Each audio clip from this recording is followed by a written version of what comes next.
Neckzilla Rubiel Mosquera has been left out of the Arnold Classic 2024. We will also talk about the upcoming competition dates for Nick Walker, which he has just made public. First, let's talk about Neckzilla. He was one of the bodybuilders who had generated more hype since 2023. He started becoming more and more well-known.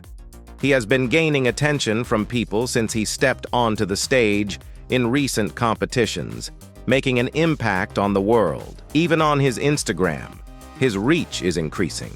He is becoming more and more media-friendly very quickly. We are talking about one of those bodybuilders who completely stands out from the norm, whether for good or bad, with his massive and crazy physique. With those proportions that are hard to come by, he has many fans and many haters, yet there is no doubt that he doesn't leave anyone indifferent.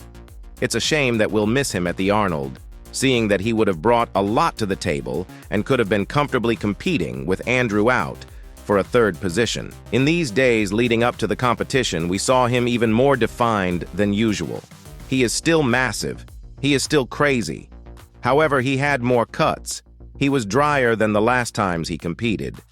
Everything indicated that his participation in the Arnold was going to be quite good. Nothing happened to his health, and it wasn't by his own decision. It was the damn visa problem. You know that it's not easy to go to the United States to compete. There are usually bureaucratic obstacles for many bodybuilders, for one reason or another. We have the example of Madelman. We have the example of Good Vito, when he wanted to travel to Europe. We have the example of Behruz Tabani, who couldn't go to the United States. Nathan De Asha, with his legal problems and so on. Many professional bodybuilders who could have a chance at good placements in competitions, providing a wealth of excitement and spectacle, ultimately miss out due to these issues. In the case of Rubiel Mosquera, does he have any criminal record? Regrettably, I am not equipped to answer that, although I understand that he doesn't, that things are going in a different direction. Still, for some reason, they didn't let him travel. These processes are also super slow, and with just a month left, he confirmed on his Instagram that there's nothing he can do. He also apologized to the Arnold Classic, the organization, and all the people who supported him. He says the dream is still alive, and even though he can't compete in the Arnold, we'll see him on stage soon. It might be in a month, in two, we don't know. This Arnold will take place in Ohio.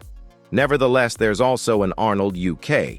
He shouldn't have problems traveling to that one, as far as I understand.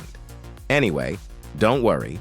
Whether it's at the Arnold UK or any other pro show, we'll have him competing very soon. At most, I would say within a couple of months we'll see him. Hadi Chupan is still in the lineup. Samson Dauda is there too. We have Rafael Brandao and some other quite significant names. It's still going to be a spectacle, honestly. Even though Andrew and Neckzilla have dropped out, it's still super interesting to me. We also have the classic category. We have Dino Urs. By the way, there was a fake news about Urs not competing in the Arnold. He is going to compete, so don't worry. Now moving on to the topic of Nick Walker. You know he injured his hamstring. He's okay. No lingering effects. Furthermore, he's still evolving. He's getting more massive every time. He won't compete in the Arnold Classic, and even if he could, I think it's best that he doesn't. With all the things that have happened to him in the past in that competition, it doesn't make much sense to participate. Besides, with Hadi and Samson in the lineup, well, I think Nick Walker isn't foolish. He could compete in the Arnold UK, but he won't.